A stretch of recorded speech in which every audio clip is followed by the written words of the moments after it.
आप सभी को राधे राधे, जय श्री कृष्णा। दोस्तों, प्रयागराज महाकुंभ में ठाकुर जी ने, हमारे लड्डू गोपाल ने अपने भक्त के साथ एक ऐसा चमत्कार किया जिसे सुनने के पश्चात आपका विश्वास और ठाकुर जी के प्रति प्रेम और भी अधिक अटूट हो जाएगा। जो लोग कहते हैं कि लड्डू गोपाल चमत्कार नहीं करते, वो सिर्फ एक मूर्ति है, उन सब के लिए यह बहुत बड़ी प्रेरणा है। इस लीला कथा को अंत तक अवश्य ही सुनना और लड्डू गोपाल की यह प्यारी सी लीला कथा सुनकर आपकी आंखों से आंसू छलक जाएंगे। यह लीला कथा हमारे साथ जो है सालू जी ने दिल्ली से शेयर की है। हम सभी जानते हैं कि पौष पूर्णिमा और मकर संक्रांति के दिन जो है महा स्नान हुआ था, शाही स्नान हुआ था प्रयागराज महाकुंभ में। तो सालू जी कहती है कि उनकी भी इच्छा थी कि वो इस महा स्नान में महाकुंभ जाकर स्नान करे, और उनकी इस इच्छा के बारे में घर में कोई नहीं जानता था। सिर्फ और सिर्फ उनके प्यारे से बाल गोपाल लड्डू गोपाल जानते थे कि जो सालू जी है उनके मन में महाकुंभ में स्नान करने की इच्छा हो रही है। अब सालू जी कहती है, मैंने सिर्फ और सिर्फ लड्डू गोपाल से ही बोला था कि कुछ ऐसा कीजिए कि मुझे भी यह शुभ अवसर प्राप्त हो। यकीन मानो कि तभी सालू जी को पता चलता है कि उनके पास से ही महाकुंभ के लिए एक बस जा रही है, जिसमें काफी सारे श्रद्धालु स्नान करने के लिए जा रहे हैं। जब सालू जी को यह बात पता चली तो वो बहुत खुश हो गई कि शायद ठाकुर जी की कृपा से उन्हें भी यह सौभाग्य प्राप्त हो गया है। अब सालू जी ने अपने घर वालों से बात की और ठाकुर जी की कृपा से ही घर वालों ने कोई आपत्ति नहीं जताई। सालू जी कहती है कि उन्हें परमिशन मिल गई उनके हस्बैंड से, उनकी सासू माँ से। अब सालू जी कहती है कि बस में काफी सारे लोग थे तो डरने की आवश्यकता नहीं थी। कुछ उसमें उनकी जो है जान पहचान वाली आस पड़ोस की लेडीज भी थी। अब सालू जी कहती है कि जब वो 12 जनवरी को प्रयागराज के लिए निकलने लगी और ठाकुर जी से आज्ञा लेने लगी तो अचानक से उनके मन में भाव हुआ कि वो अपने बाल गोपाल को भी लेकर चले, अपने लड्डू गोपाल को भी वो अपने साथ लेकर चले। हालांकि उनके घर वालों ने उन्हें मना किया कि नहीं, वहां पर बहुत भीड़ है, इस तरह से ठाकुर जी को इतनी भीड़ वाले स्थान पर लेकर नहीं जाना चाहिए। लेकिन सालू जी कहती है, पता नहीं मेरे अंदर से इतना ज्यादा भाव आ रहा था, मुझे स्वयं ऐसा प्रतीत हो रहा था कि मेरे बाल गोपाल, मेरे लड्डू गोपाल वो मेरे साथ चलना चाहते हैं। मैं जाने की कोशिश कर रही थी लेकिन जा नहीं पा रही थी। मुझे बार बार यही हो रहा था कि मैं भी बाल गोपाल को साथ लेकर चलूं। और अंत में सालू जी कहती है उन्होंने फैसला किया कि वो अपने बाल गोपाल को लेकर जाएगी। फैमिली वाले सभी सदस्यों से उन्होंने कहा कि मैं ठाकुर जी का अपने से भी अधिक ध्यान रखूंगी, उन्हें अपनी गोदी में ही रखूंगी और किसी भी परिस्थिति में लड्डू गोपाल को अकेला नहीं छोड़ूंगी, लेकिन मैं अपने बाल गोपाल को साथ लेकर जाऊंगी। अब उनकी जिद के सामने किसी की नहीं चली, क्योंकि उनके अंदर से तीव्र भाव आ रहा था, आंखों से आंसू आ रहे थे।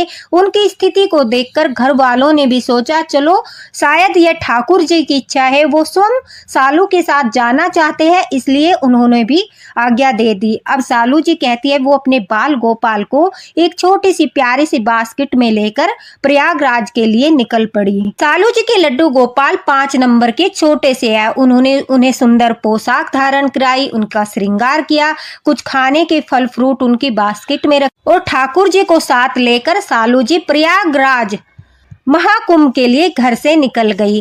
अब जब वो बस में जाती है तो वहां पर जाते ही सालू जी कहती है, एक लेडीज उन्हें देखकर कहती है, अरे इतनी भीड़ में लड्डू गोपाल को लेकर कहाँ जा रही हो, इन्हें इस प्रकार से ले जाना अच्छी बात नहीं है। तभी उन्हीं की साइड में बैठी हुई दूसरी औरत ने कहा, मैंने सुना है जो लड्डू गोपाल भक्त होते हैं वो कहीं भी जाते हैं अपने लड्डू गोपाल को साथ लेकर जाते हैं, उन्हें खाना भी खिलाते हैं, उन्हें सुलाते भी हैं और कहते हैं कि ऐसा करने के लिए उनके लड्डू गोपाल उन्हें बोलते हैं। अब उनकी बात सुनकर सालू जी कहती है मुझे अजीब लग रहा था, क्योंकि सबका अपना अपना भाव होता है, किसी का आराध्य कोई होता है तो किसी का आराध्य कोई होता है। जो ठाकुर जी को अपना आराध्य मानते हैं, लड्डू गोपाल की सेवा करते हैं, वो ही लड्डू गोपाल के प्रति भाव को समझ सकते हैं। अब सालू जी को यह नहीं पता था कि किसके अंदर क्या बात चल रही है, तो वह मुस्कुराकर कहती है कि मैं लड्डू गोपाल को लेकर नहीं आना चाहती थी, लेकिन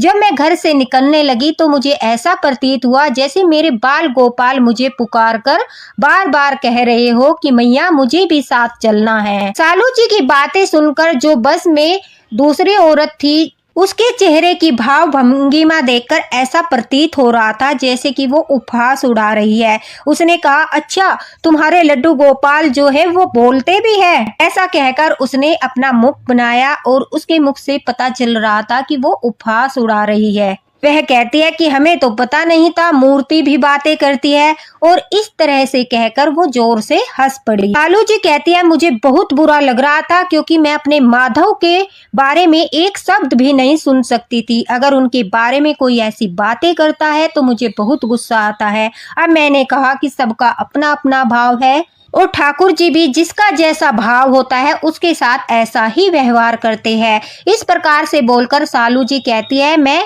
वहां सीट से उठकर दूसरी सीट पर चली गई। मतलब उन लेडीज के पास नहीं बैठी जिन्होंने मेरे ठाकुर जी का उपहास उड़ाया था। देखिए दोस्तों, महाकुंभ में हर तरह के लोग जाते हैं। कोई श्रद्धा पूर्वक जाता है, कोई भक्त जाते हैं, श्रद्धालु जाते हैं, भक्ति भाव से जाते हैं, कोई घूमने के उद्देश्य से जाता है। सबके अपने अपने भाव होते हैं कि वो किस तरह से जा रहे हैं और यह सिर्फ जाने वाला जानता है या फिर हमारे भगवान जानते हैं, हमारे आराध्य जानते हैं कि कौन व्यक्ति किस भाव से जा रहा है। अब सालू जी कहती है, हम मकर संक्रांति वाले दिन प्रयागराज पहुंच गए, लेकिन वहां जाकर हमने देखा भीड़ इतनी अधिक थी कि देखकर घबराहट हो रही थी। ऐसा लग रहा था जैसे कि इतनी भीड़ में हम स्नान नहीं कर पाएंगे। अब सभी लोगों ने अपने फोन वगैरह, पैसे वगैरह और जो साथ में बैग लिए थे वो सब बस में ही छोड़ दिए। अपने साथ सिर्फ एक जोड़ी कपड़े और कुछ दान दक्षिणा के लिए कुछ पैसे अपने साथ लेकर चलने लगे। अब सालू जी कहते हैं, मैंने अपने बाल गोपाल को अपनी गोदी में ले लिया और मैं भी कुछ पैसे लेकर और अपने कपड़े लेकर स्नान के लिए सबके साथ चलने लगी। लेकिन भीड़ इतनी अधिक थी, जबकि बस वाले भैया ने बोला था कि सभी लोगों को साथ रहना है, किसी को इधर उधर नहीं होना है, क्योंकि अगर यहाँ पर गुम गए तो मिल पाना मुश्किल हो जाएगा। और जो बस वाले भैया थे उन्होंने सबको एक पर्ची पर जो है अपना फोन नंबर लिखकर दे दिया और बोला कि अगर कोई गुम जाए, ग्रुप से अलग हो जाए तो किसी का भी फोन लेकर इस नंबर पर कॉल कर लेना। कोशिश यह करनी है कि अपने ग्रुप से बिछड़ना नहीं है, एक दूसरे के साथ रहना है। ऐसा कहकर सभी चल दिए। जहां पर बस रुकी थी वहां से काफी दूर तक पैदल चलना पड़ा। अब सालू जी कहती है कि कुछ आगे चलने के बाद भीड़ का एक ऐसा सैलाब आया कि उसमें उनका हाथ जो है, सखिया उनके साथ चल रही थी, उनके हाथ से छूट गया। एक हाथ में बाल गोपाल थे, दूसरे हाथ से उन्होंने सखी को पकड़ा था और कंधे पर उनके बैग था जिसमें उनके कपड़े और कुछ पैसे थे। अब उस भीड़ के सैलाब में उनका हाथ उनकी सखी से छूट गया और अचानक से 1 मिनट में वो गुम गई। उन्होंने इधर उधर देखा और वो घबरा गई, लेकिन उन्हें अपने ग्रुप का कोई भी सदस्य दिखाई नहीं दिया। अब सालू जी कहती है, उनकी धड़कनें तेज हो गई, आंखों से आंसू आने लगे। उन्हें ऐसा लग रहा था जैसे कि अब वो अपने ग्रुप से नहीं मिल पाएगी। काफी सारी बातें उनके मन में चल रही थी कि अब किस प्रकार से स्नान होगा, किस प्रकार से वो घर जाएगी, बस का भी नहीं पता कि कहाँ पर खड़ी है, किस प्रकार से वो बस तक जाएगी। और काफी डरी हुई अवस्था में सालू जी कहती है, मैं घबराकर रोने लगी। अब इतनी भीड़ में किसी का ध्यान एक दूसरे पर नहीं जा रहा था, बस मुझे घबराहट हो रही थी। लेकिन अचानक से तभी मैंने मेरे हाथों में जो मेरे बाल गोपाल थे, लड्डू गोपाल थे, उनकी तरफ देखा। उनकी तरफ देखते ही न जाने कैसी शक्ति का संचार मेरे अंदर हुआ, मैं नहीं जानती। मेरे मन में सिर्फ और सिर्फ यही आया कि नहीं, मुझे नहीं घबराना है, मेरे बाल गोपाल, मेरे लड्डू गोपाल मेरे साथ है।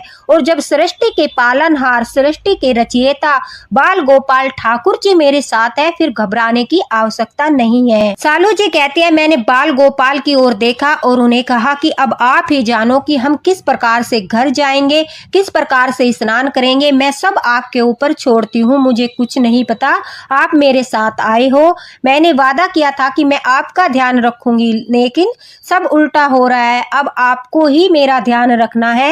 यह कहकर सालू जी कहती है कि वो रोने लगी और उस भीड़ से निकलकर एक तरफ जाकर खड़ी हो गई। अब इंसान है, इंसान को घबराहट होती है, लेकिन सालू जी कहती है कि मेरा विश्वास इतना अटूट था कि मेरे बाल गोपाल मुझे कुछ नहीं होने देंगे और मैं सही सलामत घर भी पहुंच जाऊंगी। यही अटूट विश्वास जब हम अपने आराध्य पर करते हैं, अपने लड्डू गोपाल पर करते हैं, तो वो भी हमारे विश्वास को टूटने नहीं देते दोस्तों। अब सालू जी कहती है कि मुझे 2-3 घंटे हो गए इसी तरह से, न तो मुझे कोई मेरे ग्रुप का सदस्य मिला और न ही मैं स्नान करने के स्थान पर पहुंच पा रही थी। मेरे पास फोन भी नहीं था और मैं किसी का फोन लेकर जो नंबर मेरे पास था उस पर भी कॉल नहीं कर पा रही थी, क्योंकि मैंने एक व्यक्ति का फोन लिया था। बड़ी मुश्किल से उसने मुझे फोन दिया, लेकिन जैसे ही मैंने वो नंबर लगाया वो नंबर नहीं लग रहा था।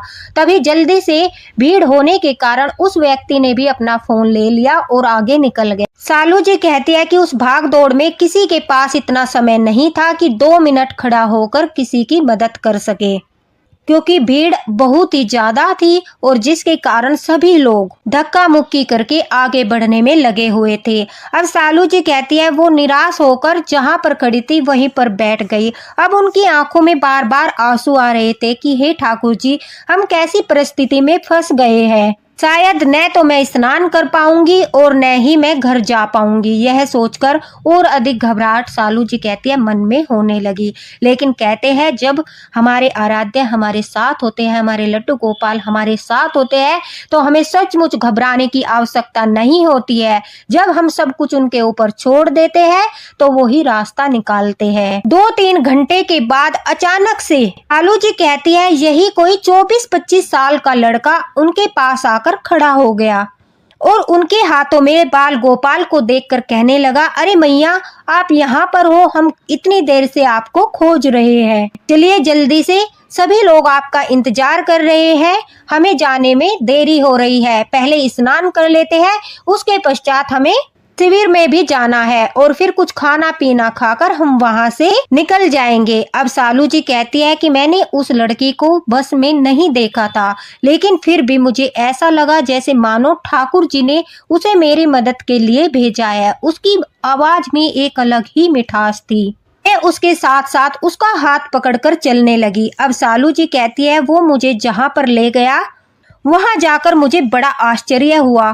काफी सारे लोग ठाकुर जी की जय जयकार बोल रहे थे, राधे राधे बोल रहे थे, भजन कीर्तन कर रहे थे। और जब मुझे पता चला तो वो वृंदावन से एक मंडली आई थी और उनके साथ वृंदावन से ही काफी लोग स्नान करने के लिए आए थे। उन लोगों ने अपना एक छोटा सा शिविर लगाया था। उनके साथ 2 बड़े पंडित जी भी थे जो देखने में बहुत ही ज्ञानी और ऐसा लग रहा था कि जैसे ही वो भागवत कथा वगैरह करते हो और किसी मंदिर में या फिर सेवा करते हो, उनकी वेशभूषा से ऐसा लग रहा था।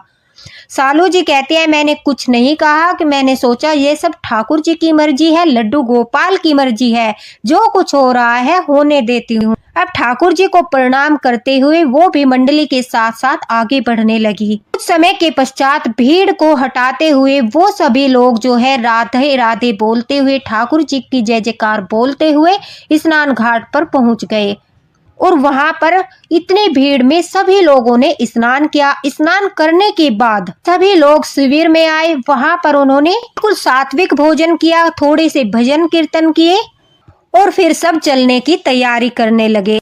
सालू जी कहती है कि मुझे थोड़ी घबराहट हो रही थी कि इन लोगों ने अगर मुझे पहचान लिया कि मैं इनके साथ नहीं हूँ तो ये लोग भी मुझे छोड़कर चले जाएंगे। अगर मैं वृंदावन तक पहुँच जाती हूँ उसके पश्चात वहां से मैं दिल्ली आराम से जा सकती हूँ, लेकिन उससे पहले मुझे इन्हें सच बताना होगा। उसके बाद जो ठाकुर जी की मर्जी है मैं उसे स्वीकार करूंगी। इसी विश्वास के साथ, लड्डू गोपाल के ऊपर विश्वास के साथ सालू जी कहती है उन्होंने उसी लड़की के पास जाकर कहा कि बेटा मैं तुम्हारी मंडली के साथ नहीं आई हूँ, मैं वृंदावन से नहीं आई हूँ, और उसे पूरी बात बताई कि मैं किस तरह से दिल्ली से आई हूँ, ऐसे ऐसे मैं अपने ग्रुप से बिछड़ गई हूँ, मैं ठाकुर जी की सेवा करती हूँ और शायद उन्होंने ही मेरी सहायता के लिए तुम्हें भेजा है। इस वजह से इतनी भीड़ में सिर्फ तुमने मुझे आकर ही पूछा वह लड़का कहता है कि मैंने आपके हाथों में बाल गोपाल देखे तो मुझे लगा शायद आप हमारे साथ ही आए हो,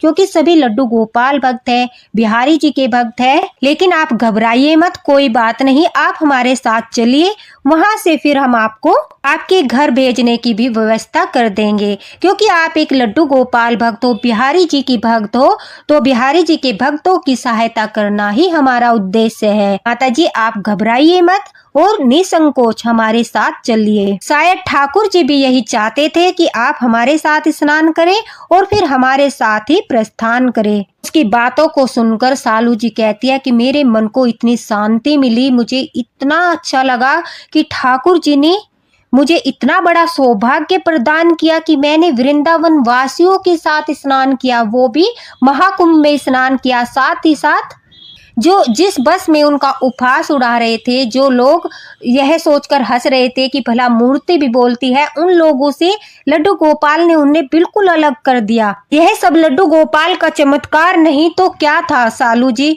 मन ही मन बहुत प्रसन्न हो रही थी, अपने बाल गोपाल के लाड लड़ा रही थी, उनसे प्रेम भाव जता रही थी और उनका प्रेम भाव लड्डू गोपाल के प्रति देखकर मंडली में जो भी औरतें थी वो भी देखकर बड़ा प्रसन्न हो रही थी और उनसे कह रही थी कि सखी तुम तो अपने लड्डू गोपाल से बहुत प्रेम करती हो। बड़े ही आनंद के साथ सालू जी कहते हैं भजन कीर्तन करते हुए वो उस मंडली के साथ वृंदावन पहुंच गई। देखिए ठाकुर जी की लीला, देखिए कितना बड़ा चमत्कार सालू जी के साथ हुआ कि वो यहाँ से महाकुंभ स्नान के लिए गई थी, लेकिन ठाकुर जी ने उन्हें इतनी जल्दी स्नान का सौभाग्य भी प्रदान किया और अपने भक्तों के साथ भजन कीर्तन करते हुए वृंदावन धाम तक भी पहुंचा दिया। भला इससे बड़ा चमत्कार और क्या हो सकता है। आप स्वयं ही सोचिए कि कितना बड़ा सौभाग्य है सालू जी का कि ठाकुर जी ने उनके साथ इतनी बड़ी लीला रची और उन्हें इतना बड़ा सौभाग्य प्रदान किया। अब सालू जी कहती है कि उन्होंने बस में आते ही सबसे पहले उसी लड़के से फोन लेकर, जो उनके बस वाले भैया थे जिनके साथ वो आए थे, उन्हें फोन लगाया और ठाकुर जी की कृपा से फोन भी लग गया।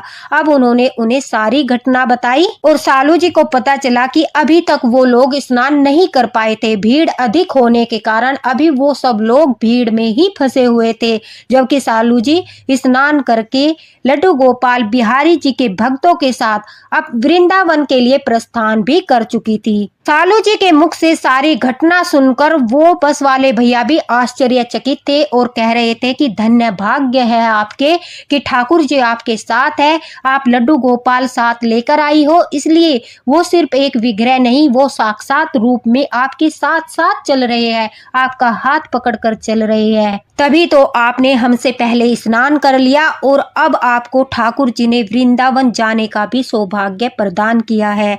अब बस वाले भैया को बोलकर कि आप दिल्ली पहुंचकर मेरा सामान और फोन घर पर पहुंचा देना और घर वालों को भी सूचना दे देना, क्योंकि मेरे फोन में ही घर का नंबर है, सभी सदस्यों के नंबर है, मुझे नंबर याद नहीं है। इसलिए अब सालू जी कहती है वो अब निश्चिंत होकर भजन कीर्तन करते हुए वृंदावन पहुंच गई। सालू जी कहती है कि वृंदावन जाकर उन्होंने बाके बिहारी जी के दर्शन किए, निधि वन में भी भ्रमण किया और जो वो लड़का उन्हें अपने साथ लेकर गया था उसने उनकी इतनी मदद की कि उन्हें घर भेजने के लिए उनका जो है बहुत साथ दिया, उन्हें कुछ पैसे भी दिए और उनके घर पहुंचने की व्यवस्था भी कर दी।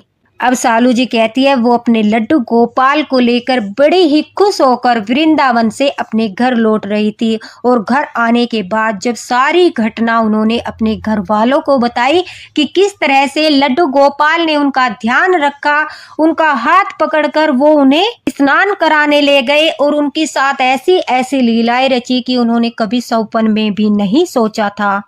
यह उन लोगों के ऊपर एक बहुत बड़ा तमाचा था जो हमारे लड्डू गोपाल का उपहास उड़ाते हैं, जो उन्हें एक मूर्ति मानते हैं। सालू जी सचमुच एक सच्ची लड्डू गोपाल भक्त है और उनका अनुभव भी बिल्कुल सच्चा था। शायद ठाकुर जी जानते थे कि वहाँ बहुत अधिक भीड़ है और उस भीड़ में उनकी मैया को परेशानी हो सकती है, इसलिए वो अपनी मैया के साथ गए और वहाँ पर सालू जी ने नहीं बल्कि हमारे नटखट लड्डू गोपाल बाल गोपाल ने अपनी मैया का ध्यान रखा। हर कदम पर उनका हाथ पकड़कर चले और जब वो परेशानी में फंसी तो अपने एक भक्त को माध्यम बनाकर उनके पास भेजा, उनकी मदद करवाई। तो देखा दोस्तों किस किस तरह की लीलाएं रचते हैं हमारे बाल गोपाल। अगर हमारे मन में कोई इच्छा होती है और हम अपने ठाकुर जी के सामने व्यक्त करते हैं तो वो हमारी इच्छा को जरूर पूरा करते हैं। यही तो होती है हमारे बाल गोपाल लड्डू गोपाल की लीलाएं, यही होते हैं उनके चमत्कार। और जो लोग समझते हैं कि लड्डू गोपाल एक मूर्ति है, एक विग्रह है और वो उपहास करते हैं कि जब भक्त बोलते हैं कि हमें यह भाव आया, हमें यह संकेत मिला, हमें यह अनुभव हुआ, तो वो मन ही मन उपहास करते हैं, तो वो हमेशा पीछे रह जाते हैं। कभी भी किसी की भक्ति का उपहास नहीं उड़ाना चाहिए। और हमें भी दोस्तों अपने भाव और अपनी लीलाएं उन्हीं लोगों के साथ शेयर करनी चाहिए जो ठाकुर जी के भक्त होते हैं, जो हमारे भाव को समझ सकते हैं, जो लड्डू गोपाल पर विश्वास करते हैं। तो दोस्तों देखा आपने कैसा चमत्कार किया हमारे बाल गोपाल ने। तो इस लीला कथा को ज्यादा से ज्यादा शेयर करना ताकि सभी लड्डू गोपाल भक्तों के मन में और भी विश्वास अटूट हो जाए। और अगर आपको लीला कथा पसंद आई हो तो लाइक अवश्य ही करना। और अगर आप महाकुंभ स्नान के लिए जाना चाहते हो तो अपने बाल गोपाल को जो है मानसिक रूप से अपने साथ अवश्य लेकर जाना, क्योंकि देखिए यह तो सत्य है कि वहां पर भीड़ बहुत अधिक है। तो ऐसे में मैं तो कहूंगी कि बाल गोपाल को मानसिक रूप से अपने साथ अवश्य ही ले जाना चाहिए। लेकिन अगर आप संभाल सकते हो, आप लड्डू गोपाल का ध्यान रख सकते हो और आपकी इच्छा है कि आप उन्हें भी लेकर जाओ, वो आपके भाव के ऊपर निर्भर करता है, आपकी इच्छा के ऊपर निर्भर करता है। लेकिन अगर हम मानसिक रूप से भी ले जाते हैं तो लड्डू गोपाल हमारे साथ ही रहते हैं, हर पल हमारे साथ ही रहते हैं। इसी के साथ राधे राधे, हरे कृष्णा।